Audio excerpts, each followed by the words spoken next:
Everybody, welcome back to Central Valley Talk. It is 12:23 on this Thursday. I'm Austin Reed, coming to you live from our Tower District studios in Fresno at CentralValleyTalk.com. And we're live right now on YouTube TV, Facebook, and, of course, our home, CentralValleyTalk.com.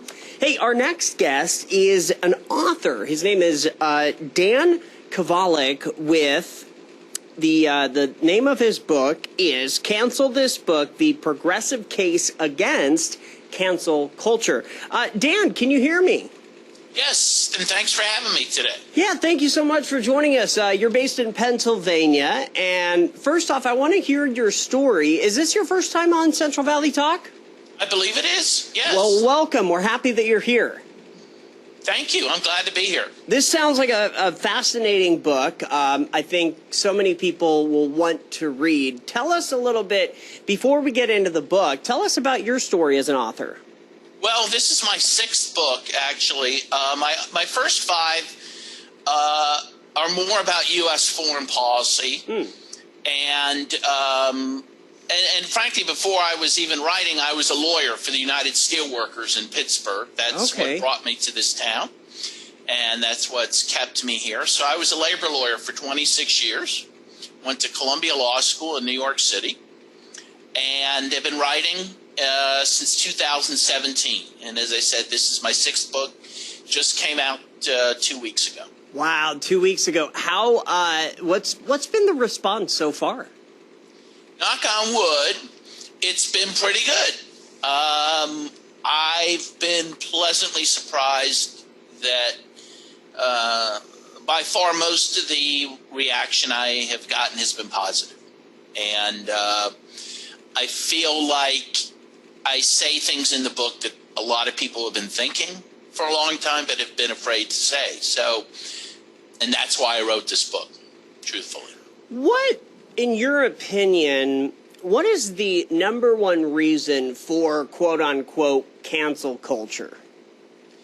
Well, that's a good question. So, first, I guess let's define what that is, or what I think there's different shades of meaning of it. So, first of all, cancel culture is a phenomenon in which someone, an individual, is targeted by usually a group of people for attack many times on social media, and this attack can escalate where people are calling for this individual to be fired from their job, deplatformed, otherwise to lose a certain status. So the definition itself, I think, helps explain why this is happening. One, I think social media has certainly escalated its use. Right, because it's very easy to attack someone on social media because, one, you can do it from the comfort of your own home, right? You can do it anonymously many times, and therefore without risk to yourself. And, sadly, I think a lot of people see this as a form of activism, right? So they see canceling. So it's easier to do this than it is to go out on the streets and protest or whatnot. So I think that is a big part of it. But I also think what is happening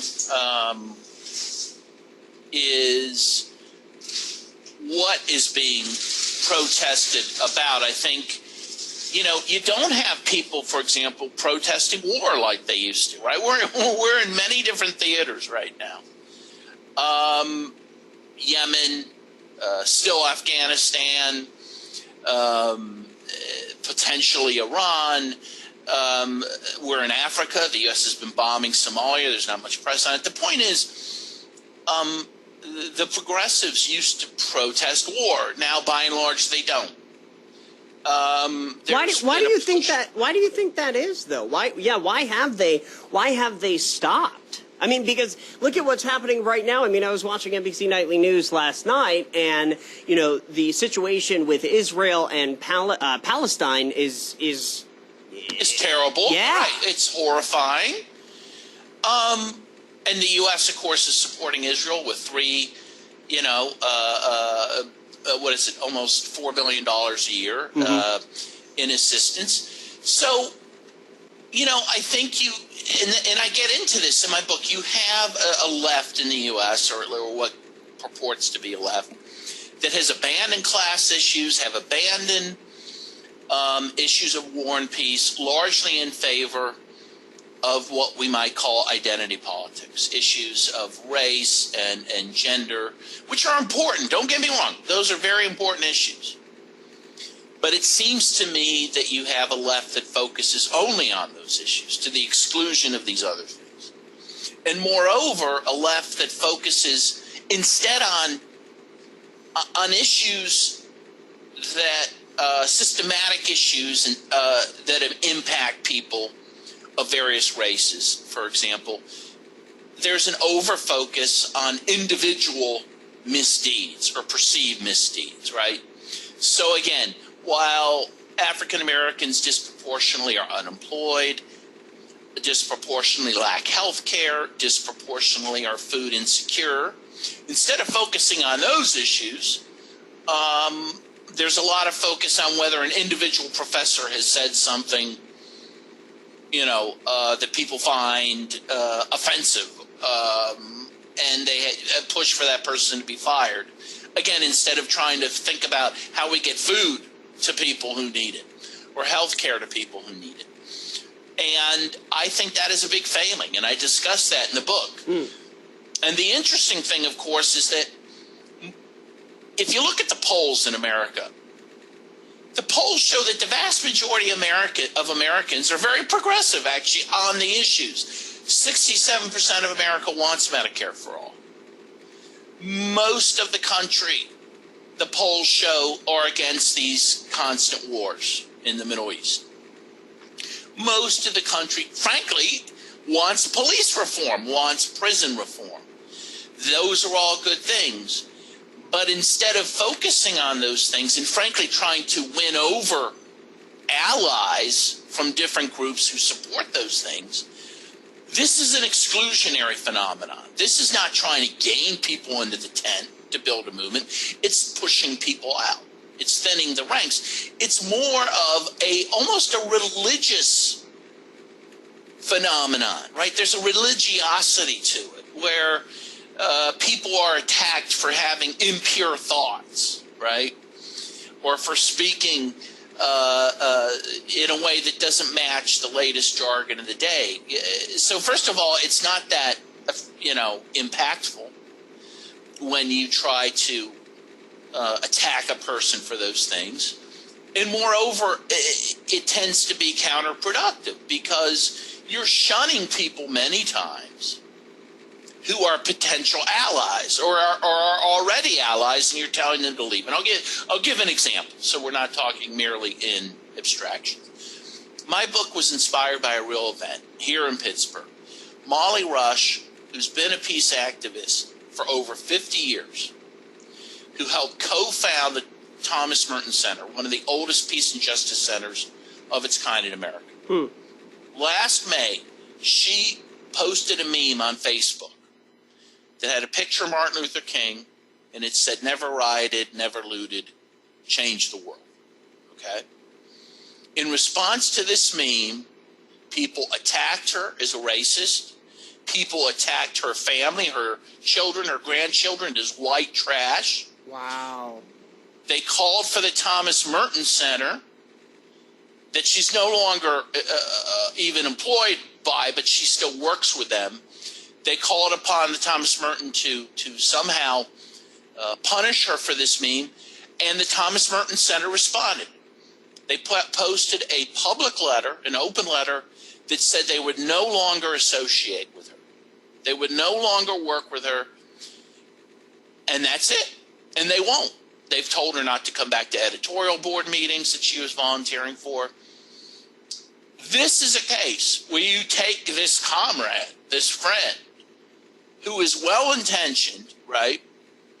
And instead of maybe calling her on the phone and saying, "Hey, I didn't like that meme, maybe take it down," you attack her, and she's 85 years old. At the autumn of her years, you tell her to go pound salt. We don't want to work with you. Yeah. This is an example of how this is destroying the progressive movement. Well, and I'll be honest, I went to James Madison High School in Portland, Oregon. Okay, and I thought James Madison was a great president. You know, he wasn't perfect, but no president is perfect. You know, I really connected with him because he was for the freedom of the press is the right that bears all, you know. And my daughter, her name is Madison. I named her after my high school, one of the reasons.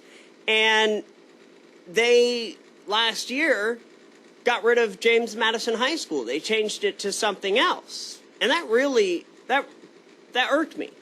And I feel like people in some situations, not every situation, but in some situations, it is just getting out of control. You know, Dr. Seuss, some of his books, gone. You know, I mean, it is a phenomenon, and I think we can both agree on we are seeing both sides to this. We're not saying that everything is, you know, damned. Oh, well, you canceled this, you're a bad person. We're not saying that, but how far do you go? And is that kind of what is in the book as well? You know, how far do you take this?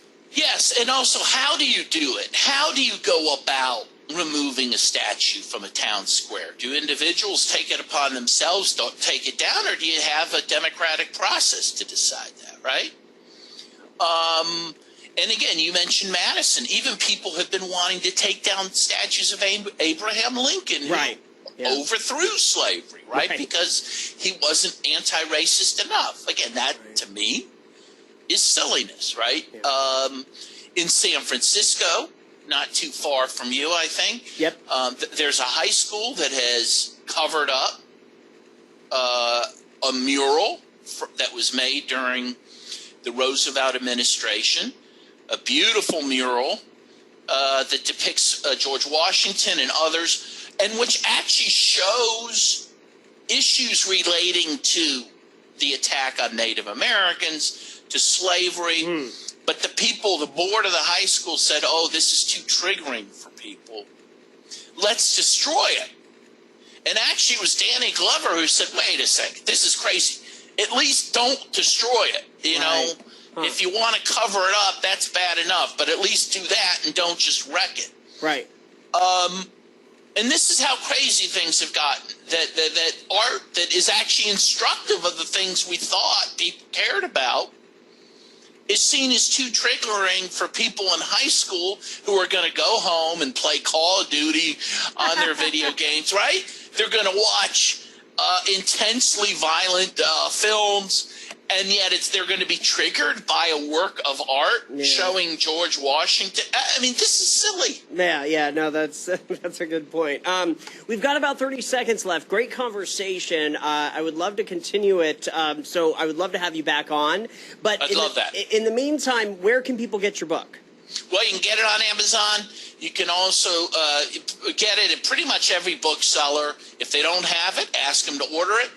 And you can go to my publishing site, skyhorsepublishing.com, and look for the book, Cancel This Book.